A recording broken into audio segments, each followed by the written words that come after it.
Hello neighbors, it's Brad here at eTrailer, and today we're taking a look and installing the Tow-Pro Liberty proportional brake controller on a 2016 Ram 1500. Now this is what our brake controller looks like when it's installed, and you can see it takes up very little real estate. And in fact, you're able to find a nice little pocket here, and it's going to be super accessible for the driver to actually adjust and manual override on the brakes. And that's going to be really great because normal brake controllers kind of sit down here where your knees are, and generally you just kind of bump them when getting in, and then sometimes reaching down to actually do the manual override can kind of be cumbersome. And that's the great part about the Redarc, is small space but also very easy to use. So our blue light indicates that we have our trailer actually hooked up. So that's kind of nice, just to kind of let you know that it does have a solid connection. Now you can adjust the gain, and you'll see that it's going to illuminate the numbers. So if you have a heavier trailer, you can kind of go up the scale of numbers, or a lighter trailer, you can go lower. 0 is going to be no braking, so that's not going to apply the brakes. Now the great part is this is going to be proportional, and there's no delay. So when you slow down, the vehicle can kind of sense the G-force in the module and apply the brakes correctly with the vehicle, and that way it's not overpowering it. Now you can also set the gain however you would like, and when you actually push on there, you're going to see it's going to change color for the intensity. So as we go lower, it's kind of a cooler color. You got your blue to purple, and then eventually if you go all the way, that's going to be bright red. And you'll also see when the brakes are applied as well. Now as you hold on the pedal, it's going to show how hard it is. So if I just lightly press, it's just lightly changing, and then the longer you hold, the darker or brighter red that color is going to get. This is going to be a great option for those of you that just want a simple, clean looking brake controller that's not going to take up a bunch of space. And honestly, if you pick up the harness, the pigtail adapter, it's going to make this plug and play, and you can have this installed pretty quickly, and you'll never have to worry about bumping your knees on that brake controller again.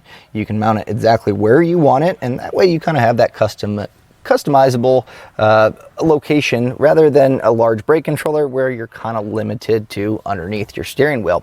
So as far as that installation goes, again, it's very easy, and we're actually going to show you how to do that right now. To get our Redarc installed, we're going to be using a pigtail adapter, and this is going to be specific to the OEM towing plug on the vehicle. Now it is going to be pretty easy to just plug and play. There's also the option, if you just pick up the normal just Liberty, you can actually splice into those wires, but this really just makes it a lot easier. Now you can pick this up as a combo with the brake controller. So using our fit guide, it's going to determine the proper plug, and it's going to include the actual brake controller. But you can actually get this individually if you like as well. But definitely worth doing. It's just going to make the installation that much easier. You won't have to worry about splicing or any connections coming loose over time. All of our components are really going to live underneath the dash here, and you really want to plan out where you want to mount your brake controller. And that's the great part about this. It's very small, and that way you can kind of pick wherever you want. But a lot of times I try to find spots that, you know, if you do drill a hole and over time you don't really like that location, it's easy to replace. So the bezel that goes around the gauge cluster, that seems to be a pretty good option. It's going to be right there where you want it. But we are going to have to get all of our stuff plugged in before feeding up there. So let's go ahead. We'll start opening up the plastics here, and that way we have some access to underneath. And underneath here, you're going to actually see there's a 7mm bolt. It actually has a Phillips head, so you can use a screwdriver or a 7mm socket here. It looks as if there is 2 of them, so we'll get this one off first. And then there's one kind of over here by the center console. Now you're going to want to hold on to all your hardware. It's going to make it a lot easier for reinstallation. Now the hood latch is attached to a bracket here, but we should be able to just pop this off and kind of set it aside. So just kind of pulling out, I can hear the clips already. I'm just going to work my way up until we get the rest of this out.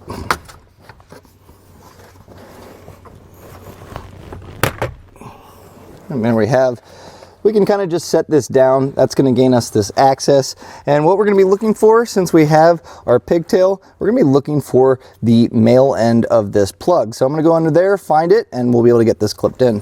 So as we pull that panel down, we actually see there's going to be 2 plugs here, and this one looks to be the one that we're looking for. So we'll just go ahead and take our plug here, get that snapped in place. And now I'm going to kind of just continue getting everything attached here.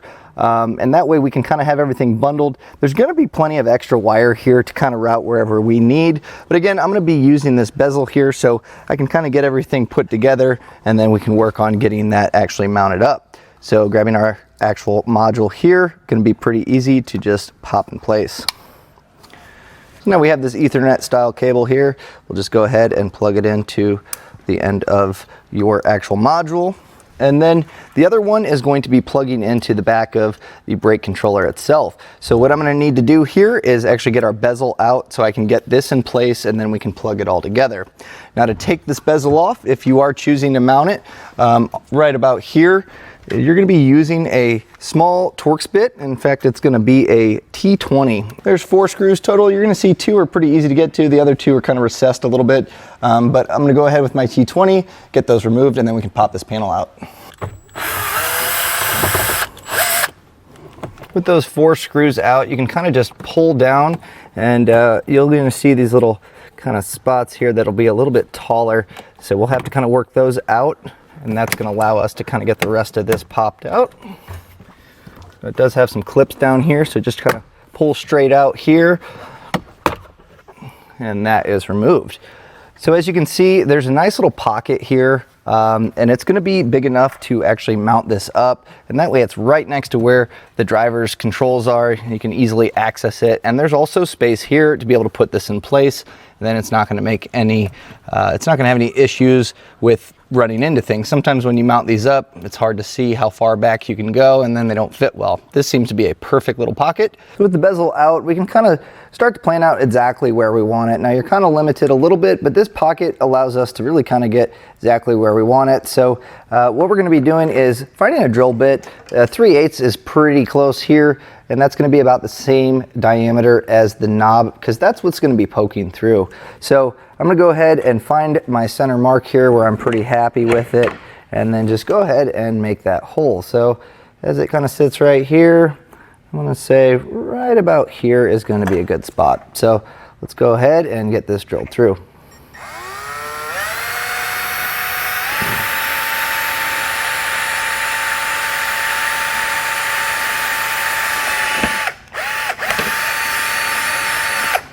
They're just kind of doing a test fit here. This fits nice and snug, so that's going to be perfect to actually get that tightened into place. Now, this little section here, that's going to be the light that illuminates the actual dial. So we're going to need to drill a small 1/8 of an inch hole as well. And I think the best way to do this to kind of get it aligned properly is you can actually take this ring here, and I'm going to put this in place and make sure it's kind of aligned how we want it. And then from there, I'm just going to use a small pick, and that way I can kind of designate where I'm going to be drilling. So now with the hole marked, I'll go ahead with a small drill bit and get that drilled out.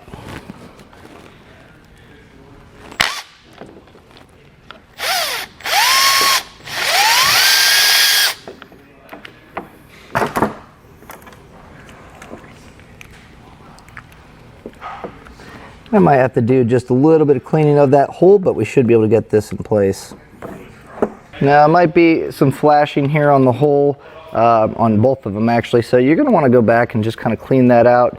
That way it can slide in there nice and easily and sit flush. So we can actually take this ring, and you're going to see it's got a little inset piece, and I've drilled it out enough to kind of just pop into that hole. That way it's going to stay in place for us. So once we have this kind of in place, I'm just kind of giving it pressure on the backside. We'll just take this collar and slowly tighten this down, and that's going to thread onto the actual brake controller here. And once everything's kind of aligned here, just hold a little bit of pressure on the actual brake controller. I'm just using a 12mm socket.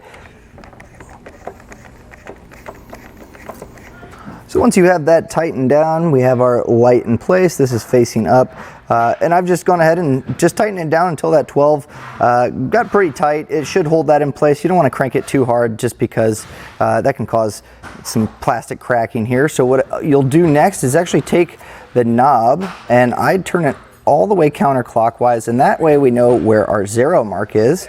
I'm then going to find the 0 here on our dial, and I'm going to just place that right exactly where that notch is, so that way it indicates exactly where we have it when we are applying the different pressures here are again on the brakes. So now that we have this in place, we just need to route our wires up and make the connection here. I've mounted it up here and I've just kind of tidied up the wires, and using the actual twist ties that came with the other wiring, I kind of just secured those and then use zip ties to mount the box. Now, the good thing about this box is you can kind of mount in any orientation, so whatever works best for you, because once you calibrate, it's going to find its home. Just make sure that it is secure, and zip ties are generally going to be good enough for that. So with that bezel out, you can see there's quite a large opening here, and there's really nothing in the way, so we'll just pass this Ethernet cable up, and then we'll just make our connection onto our actual brake controller.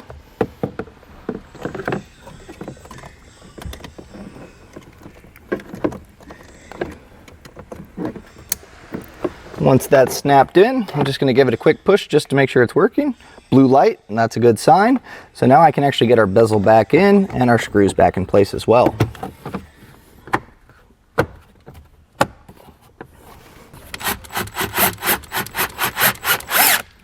So now we can put our under steering wheel panel back up, just kind of slide the ignition over the actual keyhole there. And then once you kind of get that in place, you can kind of work your way down. It should pop the clips in, and then we're just going to put that 7mm screw back in place. Those? Yeah, and now we'll put those 7mm screws back in place.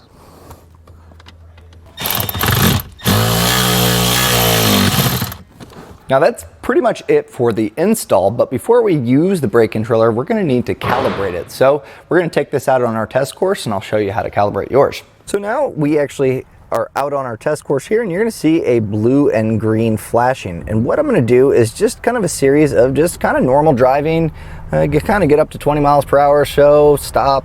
But as you drive, it's basically going to just kind of find that 3-axis in the control. It's going to find that sweet spot to where it's all centered up, and it's going to know its home.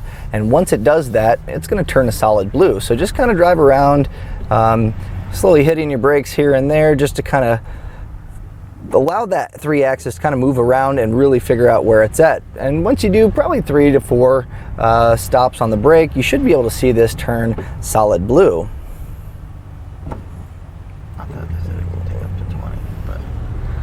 And if it doesn't do it within those first few stops, just keep doing it, and you'll see eventually it will become a solid blue. So there we have it. Ours is that solid blue that we're looking for, and you can push the button to kind of illuminate it a little bit more, and that means that we're calibrated. So at this point, we're ready to actually hook up to our trailer and start using our brake controller. And that was a look and installation of the Redarc Tow-Pro Liberty proportional brake controller on a 2016 Ram 1500.